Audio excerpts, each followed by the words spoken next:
السلام عليكم ورحمة الله وبركاته. الحمد لله وحده والصلاة والسلام على من لا نبي بعده أما بعد فأعوذ بالله من الشيطان الرجيم بسم الله الرحمن الرحيم وأذن في الناس بالحج يأتوك رجالا وعلى كل ضامر يأتين من كل فج عميق صدق الله العظيم.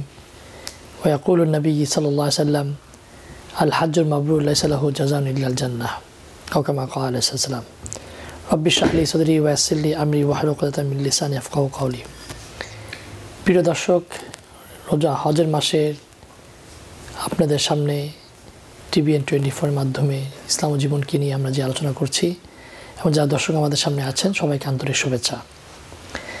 আল্লাহ সুবহানাহু ওয়া তাআলা ইসলামকে দিনকে কমপ্লিট করেছেন এবং বেসড অন পাঁচটা জিনিসের উপরে: ঈমান, সালাহ, সওম, যাকাত এবং হজ।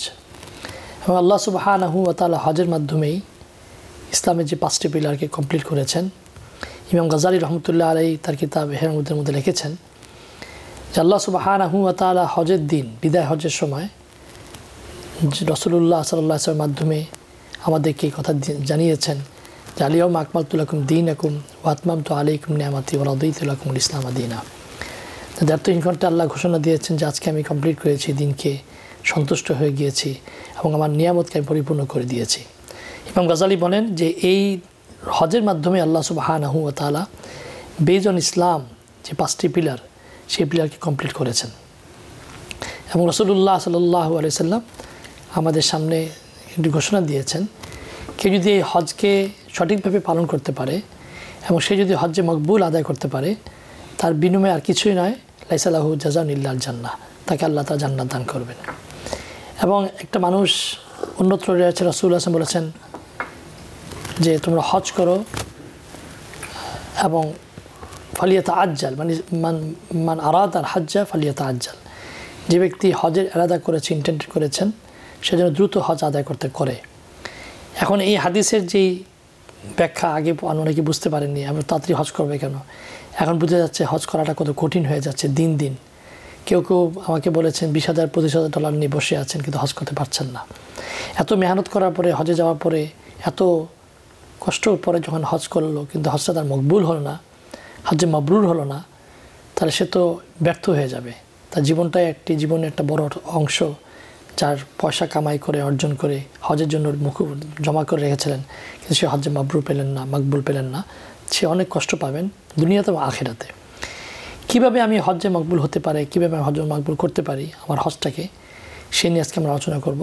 আমাদের সাথে জয়েন করেছে মাওলানা ফাইকুদ্দিন সাহেব। মাওলানা আসসালামু আলাইকুম ওয়া রাহমাতুল্লাহি ওয়া বারাকাতুহু। ওয়ালাইকুম আসসালাম ওয়া রাহমাতুল্লাহি ওয়া বারাকাতুহু। মাওলানা, আপনার তো মাশাআল্লাহ প্রতি বছরই যাওয়া আসা হয়, বাইতুল্লাহতে যাওয়া আসা হয়। আল্লাহ আমাদের সবাইকে বারবার হারামাইন শরীফের জিয়ারত করতে তৌফিক দান করুন, আমিন। এবং আপনি জানেন যে এখন বর্তমানে এই নুসুক বিভিন্ন রকম যে পন্থা অবলম্বন করা হচ্ছে, হজে যাওয়াটা একটা চ্যালেঞ্জিং হয়ে গিয়েছে। এবং মানুষ এই হজে অনেক কষ্ট করে হজে যায়, ফ্যামিলিকে মেনটেন করে, সংসারকে মেনটেন করে, তার চাকরি সব কিছু মেনটেন করে 20 দিন 25 দিনের প্রোগ্রামে, বাংলাদেশ থেকে 40 দিনের প্রোগ্রামে যায়। কিন্তু যাওয়ার পরে অনেকগুলো ডিফিকাল্টিসের এবং সম্মুখীন হতে হয়, কষ্টর সম্মুখীন হতে হয়, যেটা নাকি সে আনএক্সপেক্টেড থাকে। তখন প্রয়োজনে বলে যে আমার হজ নষ্ট হোক, তাদেরকে একটা গালি দিয়ে যায়, তাদেরকে একটা কষ্ট যারা দিচ্ছে তাদেরকে একটা খারাপ কিছু করে যায়। এবং আল্লাহ সুবহানাহু ওয়া তাআলা বলেছেন যে তোমার হজের মধ্যে যে আল হজ্জ আশহুরুম মালুমাত ফামান ফারাদা ফীহিন্নাল হজ্জ ফালা রাফাসা ওয়ালা ফুসুক ওয়ালা জিদালা ফিল হজ। তো একটা হজ কীভাবে রাফাস, ফুসুক এবং জিদাল ছাড়া এবং কীভাবে হজ্জে মবরুর আদায় করা যায় সেই সম্পর্কে আমাদের যারা হজ গমনকারী, যারা হজে যাচ্ছেন, যারা ইন্টেনশন করেছেন তাদের বিষয়ে কিছু বলবেন ইনশাআল্লাহ। জি, আপনাকে অসংখ্য ধন্যবাদ। আলহামদুলিল্লাহ ওয়াসসালাতু ওয়াসসালামু আলা রাসূলিল্লাহ ওয়া আলা আলিহি ওয়া আসহাবিহি ওয়া মান ওয়ালা, আম্মা বা'দু ফাআউযু বিল্লাহি মিনাশ শাইতানির রাজীম। বিসমিল্লাহির রহমানির রহিম। ওয়া আতিম্মুল হজ্জ ওয়াল উমরাতা লিল্লাহ। সাদাকাল্লাহু মাওলানাল আযীম। আল্লাহ সুবহানাহু ওয়া তাআলার চাহিদা অনুযায়ী রাসূলুল্লাহ সাল্লাল্লাহু আলাইহি সাল্লামের বাতলানো পথে হজ সম্পাদন করলে, নিয়াত খালেস থাকলে আল্লাহ সুবহানাহু ওয়া তাআলা তাকে মকবুল হজ দান করবেন। মকবুল হজ তার নসিব করাই দিবেন আল্লাহ সুবহানাহু ওয়া তাআলা। বিশেষভাবে যে কথাটি আপনি বলেছেন যে কিভাবে হজকে এই সমস্ত বাক বিতণ্ডা, কথা কাটাকাটি ইত্যাদি অর্থহীন কার্যকলাপ থেকে মুক্ত রেখে হজ সম্পাদন করব, এটার জন্য পূর্বের যে কাজটি করতে হবে, যে বিষয় নিয়ে আমরা গত সপ্তাহে কিছুটা আলোচনা করেছিলাম। 1 নম্বর হলো আমার নিয়াতকে খালেস করতে হবে, অ্যাবসোলুট করতে হবে, নিরঙ্কুশ করতে হবে, যে আমি এই যে হজটি আদায় করছি কার জন্য করছি। আল্লাহ পাক কোরআনে বলেন, ওয়া আতিম্মুল হাজ্জা ওয়াল উমরাতা লিল্লাহ, কেবলমাত্র আল্লাহর সন্তুষ্টির জন্যই তোমরা হজ ও উমরা সম্পাদন করো। সো আমার নিয়াতকে যখন নাকি আল্লাহ পাকের সন্তুষ্টি অর্জনের জন্য নিবদ্ধ করে ফেলব, সেই লক্ষ্যে পৌঁছাবার জন্য পারিপার্শ্বিক যে সমস্ত বিষয়গুলো, এগুলো আমাকে অনায়াসে ত্যাগ করে সামনে অগ্রসর হওয়া সম্ভবপর। আমার টার্গেট যদি আমি ঠিক রাখি যে আমি আমার আল্লাহর সন্তুষ্টি চাই, আমার আল্লাহ পাকের সন্তুষ্টি পাওয়ার ক্ষেত্রে এই বিতণ্ডা, এই বাগ বিতণ্ডা, এই কলহ ইত্যাদি এগুলো আমাকে আমার লক্ষ্যে পৌঁছাতে আমাকে বাধা দিবে। আমার নিয়ত, টার্গেট এগুলো যখন আমার স্থির হয়ে থাকবে এবং এটাকে অর্জন করার জন্য আমার শারীরিক, মানসিক, মনস্তাত্ত্বিক সমস্ত শক্তিকে যখন আমি ওই লক্ষ্য অর্জনের পিছনে ব্যয় করব, তখন ছোটোখাটো পারিপার্শ্বিক এই বিষয়গুলো আমার আপনার জিন্দেগিতে কখনো প্রভাব সৃষ্টি করতে পারবে না। নম্বর 2 হচ্ছে এই হজটি কেন আদায় করছি। হজ কোনো লাক্সারিয়াস ট্যুর নয়। আমরা অনেক সময় হজকে লাক্সারিয়াস ট্যুরই আমরা মনে করে থাকি।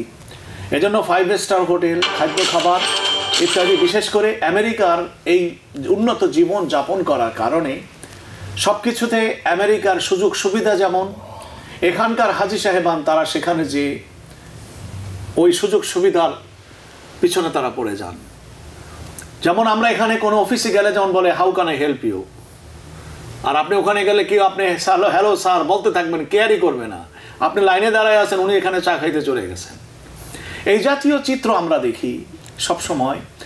লক্ষ লক্ষ মানুষ যেখানে যাচ্ছে, স্বাভাবিকভাবে এই অবস্থা এখানকার অভিজ্ঞতাটাকে সাধারণত এখানে কাজে লাগে। একটা সবচেয়ে বড় সমস্যা যেটা হয় যে যারা আগে হজে যাননি বা যারা বাইতুল্লাহ মক্কা মুকাররমা যাননি, হজের যেই দিন, হজে 5টা দিনে 4টা জায়গায় 9টা কাজ, এটা তো হজ কমপ্লিটলি একই জায়গায়, একটা সংক্ষিপ্ত জায়গার মধ্যে অল্প পরিসরের মধ্যে 4 থেকে 3 মিলিয়ন পিপল একত্রিত হয়। সেখানে আমার খেয়াল আছে যে 2012 কি 13 দিকে আমরা 2 ভাই, আমি আমার বড় ভাই আম্মা সহ গিয়েছিলাম। তো আমাদেরকে বলছে বাস আসবে, ভালো ভালো ভালো প্রোগ্রামে আমরা গিয়েছি, বলছে বাস আসবে। আমরা বাসের জন্য দাঁড়িয়ে আছি সকালবেলা মুজদালেফাতে। সেখানে তো বাস তো আসলোই না, 7টা 8টা বেজে যাচ্ছে, গরম হয়ে যাচ্ছে। সেখান থেকে আমার আম্মা সহ একজন বয়স্ক মহিলা, 75 বছর বয়সী, 80 বছর বয়সী মহিলাকে নিয়ে আমরা হেঁটে হেঁটে আসছি মিনাতে। তো সেই মুজদালেফা থেকে মিনা মিনিমাম 1.5 ঘন্টা আমরা হেঁটে আসছি ওনাদের বয়স্ক মহিলাদের জনকে নিয়ে। তখন আমাদের বাসওয়ালা তো বাস দিতে পারে নাই, আমাদের যে এজেন্ট বাস দিতে পারে না। এই সময় একটা মহিলা বা একটা পুরুষের, এই বয়স্ক মহিলার মুখেতে কী কথা বের হবে যে আমাদের সাথে চিট করা হয়েছে আমাদের সাথে। আসলে ওদের হাতে না, এটা তো যারা নাকি রেগুলার যায়, প্রতিটা ক্ষেত্রে দেখা যায় যে অনেক কষ্টের সম্মুখীন হতে হয়। তো মানুষের ধৈর্যের বাঁধ ভেঙে যায়। মানুষ টাকা পয়সা দিয়ে আপনি $20,000-25,000 দিয়ে যাচ্ছেন, তো সেই সার্ভিসটা পাচ্ছেন না, তখন তো মানুষের জিদাল করবেই, ঝগড়া করবে, তারপরে তখন খারাপ আচরণ করে। তো এটার থেকে পরিত্রাণ পাওয়ার উপায় কি? দেখুন, হজটি হচ্ছে আমাদের ভিতরকার যে সুকুমার বৃত্তিগুলো আছে সেগুলোকে সক্রিয় করার জন্যই হজ। আমি বলি আমরা যে মানুষ, এই যে মানুষের যে শ্রেষ্ঠত্ব কোন পয়েন্টের উপরে, এই পয়েন্টটা কিন্তু শারীরিক শক্তির জন্য নয়। আমাদের শারীরিক শক্তি অন্যান্য প্রাণীর চাইতে বেশি না, আমাদের চোখের দৃষ্টি শক্তি অন্যান্য প্রাণীর চাইতে বেশি নয়, মাসলের যে শক্তি সেটা আমাদের চাইতে অন্যান্য প্রাণীর অনেক বেশি আছে। আল্লাহ পাক আমাকে প্রাণী বানিয়ে সৃষ্টি করেছেন, কিন্তু আমাকে আশরাফুল মখলুকাত বানিয়েছেন যে জিনিসটার দ্বারা, সেটা হলো আমার বিবেক। ওয়াকালু লাউ কুন্না নাসমাউ আও নাআকিলু মা কুন্না ফি আসহাবিস সাইর। এই বিবেকের ব্যাপারেই তাকে কিন্তু কোশ্চেন করা হবে। আমি যখন হজে গেলাম, যে বর্ণনাটি আপনি দিলেন, এই জাতীয় বাস্তবতার মুখোমুখি বহুবার আমি হয়েছি, একবার নয়, দুইবার নয়, বহুবার আমি হয়েছি, কিন্তু তার পুরস্কারও পেয়েছি। সেটি এভাবে, যখন একটি গ্রুপের সাথে 2006-এ হজে গেলাম, সামহাও সৌদি এয়ারলাইন্সের ফ্লাইট ক্যান্সেল। এখন যিনি হজের প্রধান ব্যক্তি তিনি আগে চলে গেলেন তার নিজস্ব অন্যান্য অফিসিয়াল কাজের জন্য। আমাকে বললেন আপনি একটু দেখেন, প্রায় 80 জনের মতো হাজি। তো ওই হাজিরা ফ্লাইট ক্যান্সেল হয়েছে, এ কারণে আসল লোককে না পেয়ে পাইছে আমাকে। তখন যা ইচ্ছাই তাই আমাকে এয়ারপোর্টে জন এফ কেনেডিতে বলা শুরু করলো। কিন্তু এটা সৌদির যিনি ম্যানেজার ছিলেন তিনি দেখছেন এটা। তখন সৌদির এই ম্যানেজার পরের দিন যখন আমি গেলাম তখন আমাকে জিজ্ঞাসা করলো, তোমাকে যে কালকে এই মানুষগুলো কি বলছিল? আমি বললাম এই জাতীয় কথা তারা বলছে। তারপরে বললো যে তুমি রিয়াক্ট করলে না কেন? তখন ও আরবের মানুষ, ওকে একটা আরবি কবিতা শোনাই দিলাম। আলা বিসসবরি তাবলুগু মা তুরিদ ওয়া বিত্তাকওয়া ইয়ালিনু লাকাল হাদিদ। যে তোমার ভিতরে যদি সবর থাকে, ধৈর্য থাকে, তাহলে তুমি যা চাও তাই পাইবা। আর তোমার ভিতরে যদি খোদা ভীতি থাকে, ওয়া বিত্তাকওয়া ইয়ালিনু লাকাল হাদিদ, আর তাকওয়ার এই হাতিয়ার দ্বারা তুমি লোহাকে পর্যন্ত নরম করতে পারো। এই ম্যানেজার আমার এই কবিতাটি শুনে সাথে give me your boarding pass. আমার তো ইকোনমি ক্লাসের টিকিট ছিল, আমার এটা নিয়ে ছেড়ে ফেলে দিল আমার সামনে। তা আমি মনে করছি হয়তো আমার যাওয়া হবে না। তারপরে কিছুক্ষণ পরে ভিতর থেকে ঘুরে এসে আর একটা বোর্ডিং পাস আমাকে দিয়ে দিল হাতে। আমি মনে করছি যে আমি তো নর্মালি যাবো, আলহামদুলিল্লাহ, সালাম দিয়ে চলে গেল। পরে যখন ভিতরে গেলাম দেখলাম, দেখিও নাই যে কোন টিকিট সিট আমাকে দিছে। যখন নাকি আমি যাচ্ছি ইউলো শ্রেণীতে, আমাকে ওদিকে না দিয়ে সামনে দিছে, বলে যে উপরে যাও। এক্সিকিউটিভ ক্লাসের টিকিট আমাকে দিয়ে দিছে। তো যাই হোক, এই যে পরিস্থিতি, আমি যে রিয়াক্ট করি নাই, কেন রিয়াক্ট করি নাই? কারণ আমি তখন এই ভাবনাটি নিয়েছিলাম যে আমার যখন নাকি আমি ট্রাকে উঠে গেছি, এখন শয়তানের কাজই হবে ওই সমস্ত কাজে আমাকে উদ্বুদ্ধ করবে, সে যে সমস্ত কাজগুলো আঞ্জাম দিলেই আমি আমার লক্ষ্য থেকে বিচ্যুত হতে পারি। তো শয়তান ঠিক এরকম এক একটা বাহানা, এক একটা উসিলা, এক একটা প্রেক্ষিতে আমাদেরকে আমাদের অর্জন থেকে আমাদেরকে বঞ্চিত করতে চায়। তো যে পরিস্থিতির কথা আপনি বললেন, যদি এইরকম পরিস্থিতিতে আমরা মুখোমুখি হই, আর যদি আমার মনের ভিতরে ভাবনাটা থাকে আমি আমার আল্লাহর মেহমান হিসাবে এখানে এসেছি, যে পরিস্থিতির মুখোমুখি আমি হচ্ছি, আমি এখান থেকে আমি প্রতিক্রিয়া জানিয়ে তো আমি তো কোনো প্রতিকার করতে পারবো না। তাহলে আমার এটার জন্য নিজের জবানকে সংযম করা, নিজের জবানকে সংবরণ করে চলা, কথাবার্তা আচরণের ক্ষেত্রে নিজের বিবেকটাকে পরিচালিত করা, নিজের সেন্টিমেন্টকে নয়, নিজের ক্রোধকে নয়, নিজের বিবেকটাকে অ্যাপ্লাই করে এই অদ্ভুত পরিস্থিতি থেকে উদ্ধারের যথাযথ ব্যবস্থা গ্রহণ করা, এটা দরকার। আল্লাহ পাক চান এই হজের দ্বারা যাতে করে এই জাতীয় মানুষের ভিতরে যে মানবীয় গুণাবলী রেখেছেন তার বিকাশটা যাতে হয়। এখন আমি যদি তার প্র্যাকটিসটাই আমি না করি, তাহলে আমার জীবনে এই জিনিসটা কিভাবে আসবে? হজটা হচ্ছে পুরা একটি রুহানি জার্নি, যে রুহানি জার্নির প্রত্যেকটি পদক্ষেপ আমাকে ত্যাগ তিতিক্ষার দ্বারা আমাকে কি করতে হয়? অতিক্রম করতে হয়। দেখুন, আমার প্রথমে এহরামের দুখানা কাপড় পরিয়ে আমাকে কিন্তু ত্যাগ তিতিক্ষার দীক্ষা দিচ্ছে। আমি তো অন্য কোনো সময় এরকমভাবে সেলাইবিহীন কাপড় পরিনি, এই জাতীয় কাপড় আমার শরীরে ছিল না। দুইখানা কাপড় পরে কখনো সতর খুলে যায়, কখনো কাপড়ে ময়লা লেগে যায়, কাপড় কখনো সংবরণ করা কঠিন হয়ে যায়। কত পরিস্থিতির মুখোমুখি আমাকে বোঝানো হচ্ছে, তুমি এই দুনিয়ায় থাকতেই তুমি তোমার নিজকে ঘোষণা করো এই পৃথিবীর সব কিছুর জন্য তুমি নও। তোমার জীবনের একটি মহত্তম লক্ষ্য আছে, এই দুনিয়া তোমাকে টেনে ধরে রাখে, তুমি এই দুনিয়াকে হালকা করে তুমি আমার কাছে আসো। এই জন্য আমরা কাফর সদৃশ এই দুইখানা কাপড় আমরা পরিধান করে তারপরে ইহরাম আমরা বেঁধে থাকি, এবং দ্বিতীয় পর্যায়ে আল্লাহ পাকের নাম উচ্চারণ করে কি বলে? লাব্বাইক আল্লাহুম্মা লাব্বাইক, হে আল্লাহ পাক আমি আপনার কাছে হাজির। আমি কি আল্লাহর কাছে হাজির নাকি 5 স্টার হোটেলে হাজির? আমি কি আল্লাহ পাকের কাছে হাজির নাকি ভালো খাবারের প্রতি হাজির? আমি আল্লাহ পাকের কাছে হাজির না শয়তানের কাছে হাজির? এই বিষয়গুলো আমার হজের ভিতরে আসে সামনে। আমার বিবেকটাকে অ্যাপ্লাই করে ওই বর্জনীয় ওই পথটাকে থেকে নিজকে সম্পূর্ণভাবে মাইন্ডটাকে সরায় আমাকে আল্লাহর দিকে। জি, মানে আপনি বলতে চাচ্ছেন যে সবর, তাহাম্মুল, তারপরে আপনার ধৈর্য, এবং আমার যে এক্সপেকটেশন সে যদি না পাওয়া যায় তারপর ওই সময় আমাকে আল্লাহর কাছে সারেন্ডার করে আমি তো আসছি হজের জন্য, আমার পারপাস যেটি, সেই পারপাসটা যাতে আমাদের কোনোখানে ঘাটতি না। দেখুন আমি একটু মোটা দাগের উপমা দিই। অনেক হাজী সাহেবানগণ বলেন, হুজুর আমি যখন ওমরা করে ফেলবো, অর্থাৎ হজ্জে তামাত্তু যদি আমি করে থাকি, তাহলে আমাকে তো প্রথমে ওমরার নিয়াতে ইহরাম বাঁধতে হবে। এরপরে যদি আমি সুযোগ পাই, ওমরা শেষ করে ফেলার পরে আমার মাঝখানে 1 সপ্তাহ আরও সময় আছে, যে হজ শুরু হতে 1 সপ্তাহ বাকি, তো এই সময়কে আমি বেশি বেশি নফল করতে পারি। এমন যে মশলার দিক থেকে তো কোনো অসুবিধা নাই, কিন্তু অভিজ্ঞতায় বলে বর্তমান যুগের যে জার্নি এবং এই জাতীয় কার্যক্রম আঞ্জাম দেওয়ার পরে শরীর একেবারে নিস্তেজ হয়ে যায়। তো নফলের এই ইবাদতটুকু আপনি এখন করবেন না, এখন আপনি পরিপূর্ণভাবে ফিজিক্যালি শক্তি অর্জন করেন, ফিট থাকার চেষ্টা করেন, কেয়ারফুল থাকেন যাতে আপনার শারীরিক শক্তি সামর্থ্য এগুলো কোনো অংশে যেন বিঘ্নিত না হয়। মেইন হজের সময় যেন হজ যাতে আপনি সুচারুরূপে আপনি আঞ্জাম দিতে পারেন, সেই চেষ্টার জন্যই আপনাকে হজের পূর্বে আর নফল ইবাদত না করে আপনি অন্য অন্য আমল আপনি গুলো করতে থাকেন, এটা হবে। এবং দেখেন রাসূলুল্লাহ সাল্লাল্লাহু আলাইহি ওয়াসাল্লাম, আমি মুজদালিফার কথা বলছি, মুজদালিফাতে মানুষ সারাতি প্রায় সজাগ থাকে, জায়গা পায় না, জায়গা খুঁজতে খুঁজতেই ফজর হয়ে যায়। তারপরে ওদিকে আরাফাত থেকে মুজদালিফা আসতে আসতে রাত 11টা 12টার আগে আসতে পারে না, তারপরে দাঁড়ায় থাকে। রাসূলুল্লাহ সাল্লাল্লাহু আলাইহি ওয়াসাল্লাম তো অভ্যাস ছিল সবসময়, উনি এটা আদতে উনার অভ্যাসে পরিণত, যিনি তাহাজ্জুদ ছাড়া উনি থাকতে পারতেন না। কিন্তু সেই মুজদালিফার রাতে কিন্তু তাহাজ্জুদ নামাজ পড়েন নাই। মেইন কারণ হইল যে উনি শক্তি অর্জন করেছেন, পরের দিন আরাফাতের কোরবানি কাজ আছে, জমারাতি কাজ আছে, এবং আমাদের যে যারা ওনাকে অনুসরণ করছেন অর্থাৎ মুসলমান জাতি, তাদেরকে শিক্ষা দিয়ে গিয়েছেন যেখানে শক্তি অর্জন করা। জি, ঠিক না? জি জি। এই জন্য তো হজটা কিন্তু আপনি যে হাদিসটি পড়লেন, যাদের উপর হজ ফরজ হয়ে গেছে ফালিয়াতাআজ্জাল, সে যেন দ্রুত হজ আদায় করে ফেলে। কেন? শক্তি সামর্থ্য মানুষের সবসময় এক অবস্থায় থাকে না।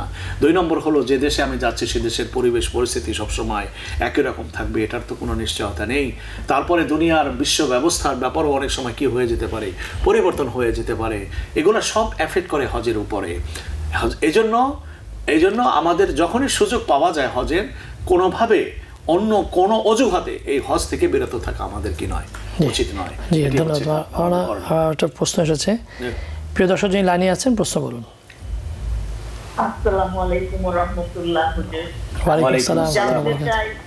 যদি আজকের ব্যাপার বিষয়টার সাথে জানি না প্রাসঙ্গিক হবে কিনা, ইশরাকের নামাজটা অনেকে বলে যে ফজরের নামাজ পড়ার পরে জায়নামাজ, সূর্য উদয় হওয়ার পরে নামাজ পড়লে হজের বা উমরার সওয়াব পাওয়া যায়। এটা সম্বন্ধে একটু বিস্তারিত বললে খুশি হব, কারণ হজ তো সবসময় সম্ভব হয় না যাওয়া। জি, প্রিয় দর্শক, আপনার গুরুত্বপূর্ণ কোশ্চেনের জন্য আপনাকে অসংখ্য ধন্যবাদ। এখানে মনে রাখতে হবে, এই যে কথাটি বলা হয়েছে ইশরাক নামাজের পরে, ফজরের নামাজের পরে নবী করিম সাল্লাল্লাহু আলাইহি সাল্লাম বলছেন যারা ফরজ নামাজ আদায় করবে এবং এখানে তারা সূর্য উদয় পর্যন্ত অপেক্ষা করবে, সূর্য উঠে সারলে যদি 2 রাকাত নামাজ আদায় করে, তাহলে আল্লাহ পাক তাকে একটি মকবুল হজ, একটি মকবুল উমরার বিহাজ্জাতিন তাম্মাতিন, একটি হজ এবং একটি উমরা, মকবুল উমরা সওয়াব আল্লাহ সুবহানাহু ওয়া তাআলা দান করবেন। প্রশ্ন হলো, এই যে সওয়াবটি যদি তাই হয়ে থাকে, তাহলে হজে আর এত টাকা খরচ করে লাভ কি? ফজরের নামাজের পরে প্রতিদিন বসে থাকা তো কঠিন কোনো ব্যাপার না, সুতরাং আমি বসলাম, হজে গেলাম না। একটা হলো হজের মান, আর একটা হলো সমমান, দুইটি এক জিনিস নয়। একটা হলো সওয়াব অর্জন করা, আর একটা হলো আল্লাহ পাকের হুকুম পালন করা, দুইটা দুই জিনিস। আমার উপরে যদি হজ ফরজ হয়ে থাকে, তাহলে এই হজের সওয়াব যদি আমি প্রত্যেক সেকেন্ডে একটা করে আমি হজের সওয়াবের আমল করি, তবুও হজ যে ফরজ হয়েছে, যতক্ষণ না আমি হজটা আদায় যেভাবে করার কথা ইসলামে বলেছে সেই পদ্ধতিতে হজটা সম্পাদন করব, ততক্ষণ পর্যন্ত আমার এই ফরজের দায়ভার থেকে আমি মুক্ত হব না। সুতরাং হজের সওয়াব এক জিনিস, আর ফরজ হজ আদায় হওয়া আর এক জিনিস। এটা এরকমই আপনি আবার মনে করুন, সূরা ইখলাস 3 বার পাঠ করলে 1 খতম কোরআনে মাজিদের সওয়াব পাওয়া যায়। তাহলে তো আমার আর পুরো কোরআন পড়ারই দরকার নাই, সূরা ইখলাস পড়া তো একেবারে সহজ। আমার কোরআন খতম করার দরকারটা কি? দেখুন, একটা হলো আল্লাহ পাকের সন্তুষ্টি অর্জন করা, আর একটা হলো সওয়াব লাভ হওয়া। সওয়াব লাভ হওয়া এক জিনিস, আল্লাহ পাকের সন্তুষ্টি অর্জন করা আর এক জিনিস। আর এমনি সমস্ত কাজ দুনিয়ায় এই কনসেপশনটাও আমি মনে করি ঠিক নয় যে সমস্ত কাজ সওয়াবের জন্য করতে হবে। ওয়াই ওয়ারিদওয়ানুম মিনাল্লাহি আকবার যালিকা হুয়াল ফাউজুল আযীম। আল্লাহর সন্তুষ্টি কতটা পেলে, আল্লাহর সন্তুষ্টি তোমার কর্মের দ্বারা তুমি কতটা অর্জন করতে পারলে, বিবেচ্য তো সেটাই। তা না হলে মক্কা থেকে 8 তারিখে আমাদের রওনা হয়ে যেতে হয় কোথায়? মিনাতে। তাহলে আমি মক্কা শহর ছেড়ে আমি কেন মিনায় যাবো? ওখানে তাঁবুতে 1,500 জায়গা পাওয়া যাবে। আমি মক্কা শহরে থাকবো, 5 স্টার হোটেলে থাকবো, জামাতে নামাজ বাইতুল্লাহর সামনে থাকতেছি, বাইতুল্লাহর সামনে থাকতেছি, প্রত্যেক ওয়াক্তে 1 লক্ষ রাকাতের সওয়াব পাবো। আমি কেন 1 লক্ষ রাকাতের সওয়াব থেকে নিজকে বঞ্চিত করে আমি চলে যাবো ওখানে? তাহলে বোঝা গেল সওয়াব উদ্দেশ্য ইসলামের মুখ্য বিষয় নয়, আল্লাহর হুকুম পালন, আল্লাহর হুকুম পালন। আল্লাহর হুকুমের জন্য এমনি যে হাদিসে আমি আমার নিজকে কতটুকু সমর্পণ করতে পারলাম, আল্লাহ পাকের চাহিদা অনুযায়ী নিজকে কতটুকু। এমনি যে হাদিসটা সেটা যদি কেউ আদায় করে সওয়াবটা তো সে অবশ্যই পাবে। ওমরা এবং সেটাই তো আমি বলছি, সওয়াবের ব্যাপারে কথা নেই, কথা যেহেতু নবীজি বলছেন সওয়াবই সবকিছু নয়, সওয়াবের দ্বারা সবকিছু নয়। একজন সওয়াবের দ্বারাই কি সবাই নাজাত পেয়ে যাবে? তাহলে আকীদার প্রশ্ন আসছে কেন? আকীদা এখানে গুরুত্বপূর্ণ বিষয়, আল্লাহ পাকের সন্তুষ্টি গুরুত্বপূর্ণ বিষয়। আল্লাহ পাকের সন্তুষ্টি যদি কোনো ছোট্ট একটি কাজের ভিতরে আমার অর্জন হয়ে যায়, আশা করা যায় যে এই একটি সন্তুষ্টি আমার জন্য ময়দানে মাশারে নাজাতের ব্যবস্থা করে। নবী করিম সাল্লাল্লাহু আলাইহি সাল্লাম বলছেন যে কোনো ব্যক্তি তার ইবাদতের দ্বারা ময়দানে মাশারে আল্লাহর কাছ থেকে নাজাত পাবে না। আম্মা জান আয়েশা বলেন, ওয়া আনতা ইয়া রাসূলুল্লাহ, আপনিও কি তাই? আপনার পজিশনে কি ময়দানে মাশারে? আইয়াতাগাম্মাদানি আল্লাহ, ওয়ালাকিন আইয়াতাগাম্মাদানি আল্লাহু বিরহমাতি। আমি আল্লাহ পাকের প্রতি আশাবাদী যে তিনি আমাকে তার বিশেষ রহমতের দ্বারা তিনি করবেন। এই যে রহমত আমাদের আমরা যে পাবো সওয়াবের উপরে নির্ভর করে নয়, আল্লাহর সন্তুষ্টি যদি থাকে আমার সাথে। দেখুন এরকম আছে যে একজন মানুষ একটি নেক আমল করেছে, একটি প্রাণীকে খাবার খাওয়াইছে, একটি কুকুরকে, বুখারীর হাদিস। একজন চরিত্রহীনা নারী একটা কুকুর, তৃষ্ণার্ত কুকুরকে কি করলো? পানি পান করালো, যে পানি ছিল একেবারে মাটির তলদেশে। সে কুয়ার পাশে যেয়ে যখন দেখলো যে কুকুর এই পানি পান করতে এত আগ্রহী, কিন্তু সে সেখানে পৌঁছাতে পারছে না, তখন তার নিজের ওড়নাটা ছিঁড়ে পায়ের মোজার সাথে বেঁধে ওই নিচ থেকে কুকুর পানি পান করালো। এই প্রাণীটি একটি মানবতার প্রাণী, এই প্রাণীটাকে আপনার পান করার কারণে আল্লাহ পাকের কাছে কি পরিমাণ তার এই আমলটা পছন্দ হলো। সাথে সাথে আল্লাহ পাক গায়েবী আওয়াজে বললেন, হে আমার বান্দি, তুমি যে ভালো একটি কাজ করলে আমি তোমার প্রতি এত সন্তুষ্ট হয়েছি যে আমি তোমাকে মাফ করে দিলাম, এবং এই যুগের সবচেয়ে শ্রেষ্ঠ ওলি যিনি তার মাকামে আমি তোমাকে উন্নীত করলাম। ওই একটি আমল আল্লাহর কাছে সন্তুষ্ট, এটা হলো সন্তুষ্টির ফলাফল। জি প্রিয় দর্শক, এই লাইনে আছেন, প্রশ্ন বলুন। হ্যালো, আসসালামু আলাইকুম। ওয়ালাইকুম আসসালাম। হ্যাঁ ভাইয়া, আমি প্রশ্ন করতেছি। হ্যাঁ, আমার প্রশ্ন হচ্ছে কি ভাইয়া, মানে রোজার সময় তো ইয়েতে হারাম শরীফে ওমরাকারীদের জন্য গেট নির্ধারণ করা থাকে। হ্যাঁ, তো সেই গেটে শুধু ওমরাকে ঢুকতে পারে, কিন্তু আমরা মহিলারা কি সেই গেট দিয়ে ঢুকে নফল নামাজ পড়তে, নফল তওয়াফ করতে পারবো? কারণ ওরা তো মহিলাদের কোনো কোশ্চেন জিজ্ঞাসা করে না, আমাদের তো কোনো এখানে কাপড়ও নাই। হ্যাঁ, তো ওই ওমরাকারীদের গেট দিয়ে কি আমি ঢুকে কি নফল তওয়াফ করতে পারবো, নাকি আমার প্রতারণা বা গুনাহ হবে? একটু আমাকে জানাবেন। জি, আপনি বুঝতে পেরেছি। ওয়ালাইকুম আসসালাম ওয়া রাহমাতুল্লাহি ওয়া বারাকাতুহু। যে আল্লাহ পাক যে আপনাদেরকে নারী বানাবার দ্বারা যে আর কোনো ফজিলত না পাইলো কমপক্ষে, আমরা মনে করি যে এই যে হজের মুহূর্তে যে অ্যাডভান্টেজের এটা আশা করি আপনাকে অবশ্যই আলোকিত করেছে। আলহামদুলিল্লাহ। জি হ্যাঁ, আপনি যেতে পারেন। তারা একটা সিস্টেম করছে যে তারা এহরামের কাপড় পরিহিত ছাড়া পুরুষ যারা তাদেরকে অ্যালাউ করে না, কিন্তু মহিলাদের জন্য তো স্পেশাল কোনো ই নাই, এই জন্য তারা অনায়াসে যেতে পারে। তারা তাদের সিস্টেম অ্যাপ্লাই করেছে। আল্লাহ পাক যেহেতু আপনাকে এই সুযোগটা দিয়েছেন, অবশ্যই আপনি যাবেন এবং আপনি নফল তাওয়াফ আপনি করতে পারবেন। আপনাকে যেহেতু আল্লাহ পাক সুযোগ দিচ্ছেন, এখন আমার মনে চায় আপনার অবস্থা দেখে যদি পুরুষ না হয়ে যদি এখানে মহিলা হওয়া যেত, আর এই সুযোগটা পেতাম যে নামাজ যে আমি প্রত্যেকবারে তাওয়াফ করতে পারতাম। যাই হোক, আল্লাহ পাক যেটি করেন সবটাই বান্দার জন্য কল্যাণের জন্য করেন, শুধু বোঝার জন্য বললাম। অবশ্যই আপনি তাওয়াফ করতে পারবেন।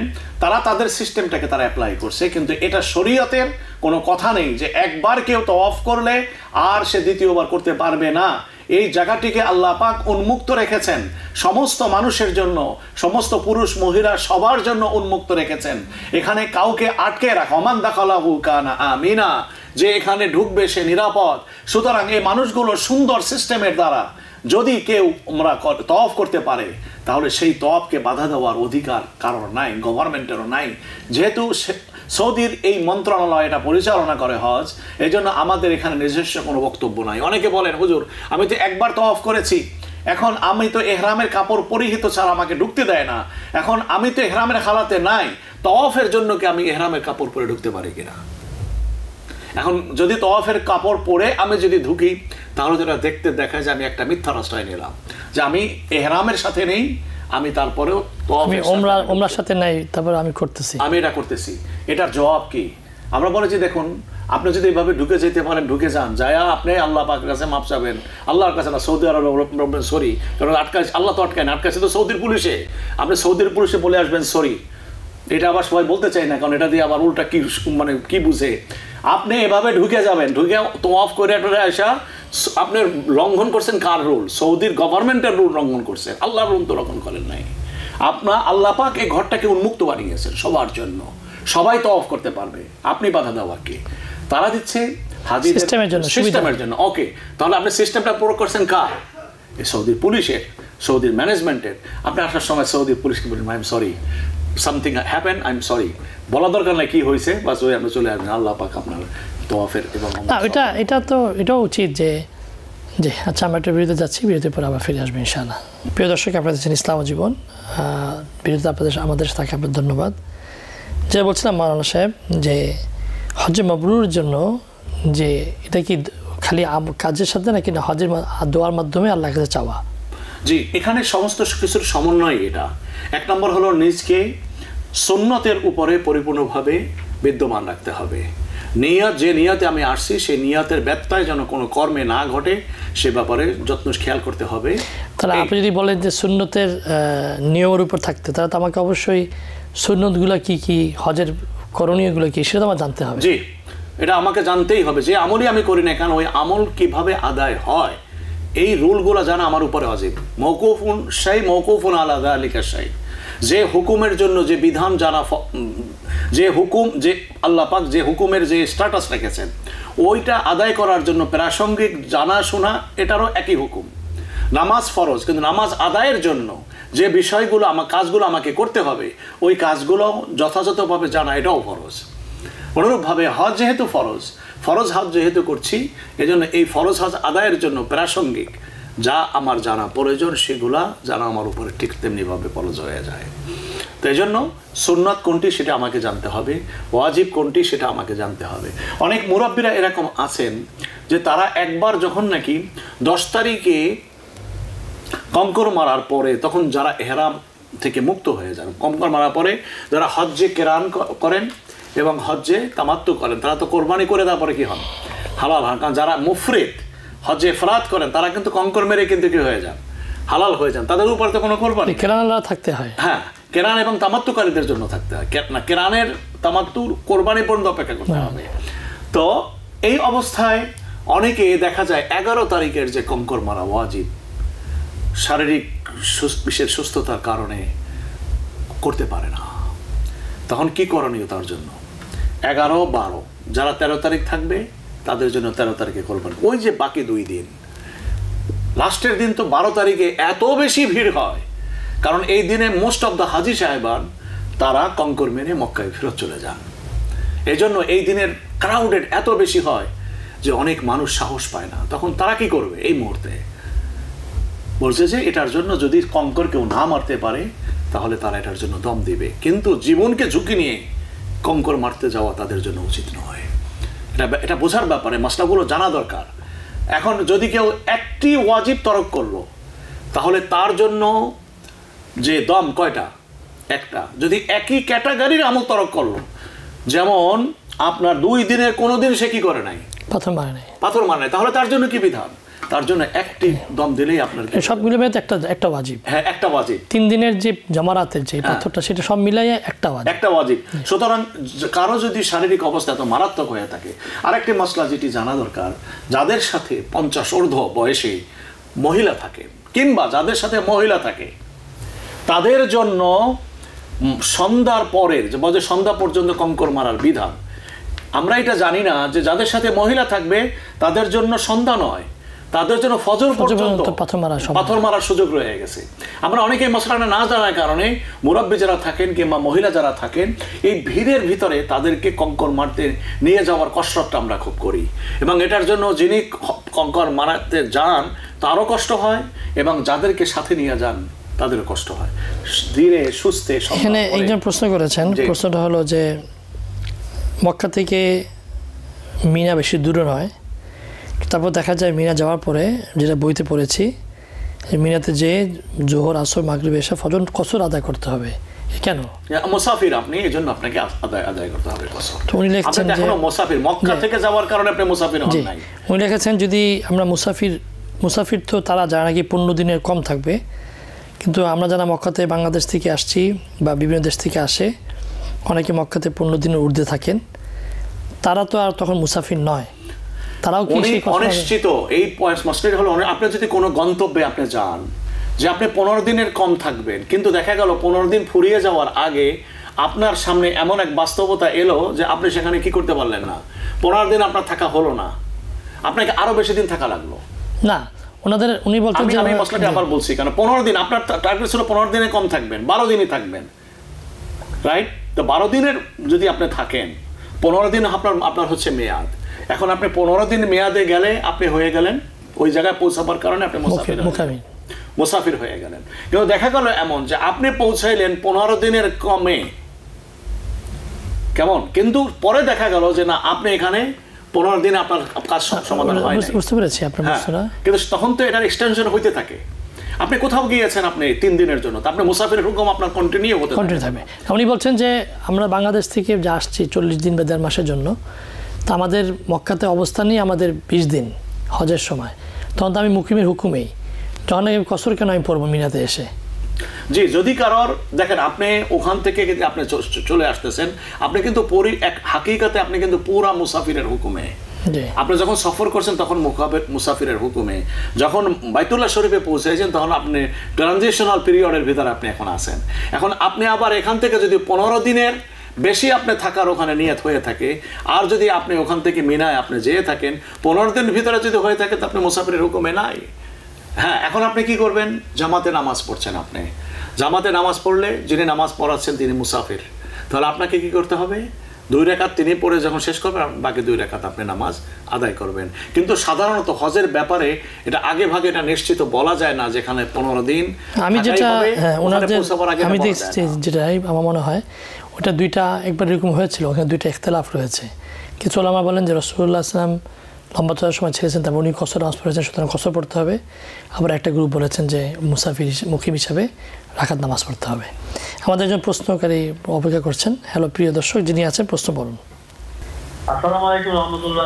জি, ওয়ালাইকুম আসসালাম রাহমাতুল্লাহি ওয়া বারাকাতুহু। জি, আমি মোহাম্মদ আকিবুর রহমান বলছি কুইন্স ভিলেজ থেকে। জি, আমার 2টা কোশ্চেন আছে।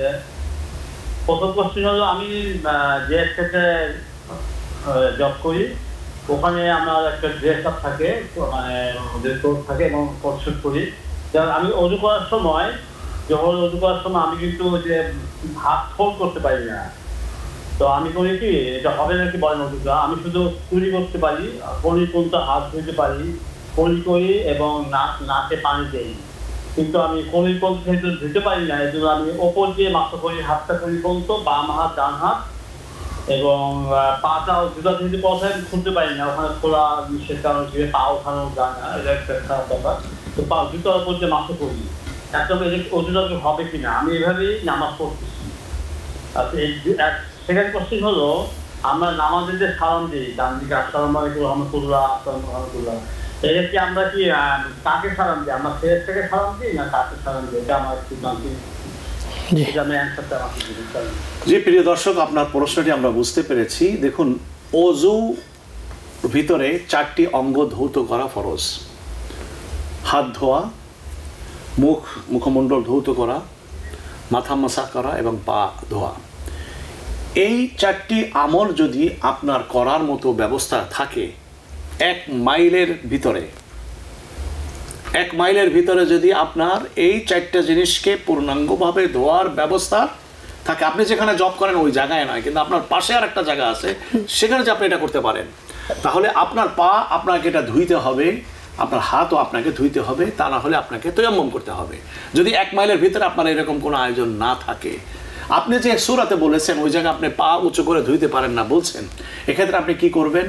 মোজা আছে, মাসা করার এক প্রকারের শক্ত মোজা পাওয়া যায়, সেই মোজা আপনি ব্যবহার করবেন। ওই মোজার উপরে আপনি 24 ঘন্টা পরার পরে আপনি এই মাসা আপনি করতে পারেন, কিন্তু হাতের যে উপরের অংশ আপনি ধুইতে পারেন না বলছেন, সেখানে আপনি মাসা করেন। জি না, এই মাসা করলে আপনার হবে না, আপনাকে পানিতে টিস্যুতে পানি নিয়ে হলেও ওই জায়গায় আপনাকে কি করতে হবে?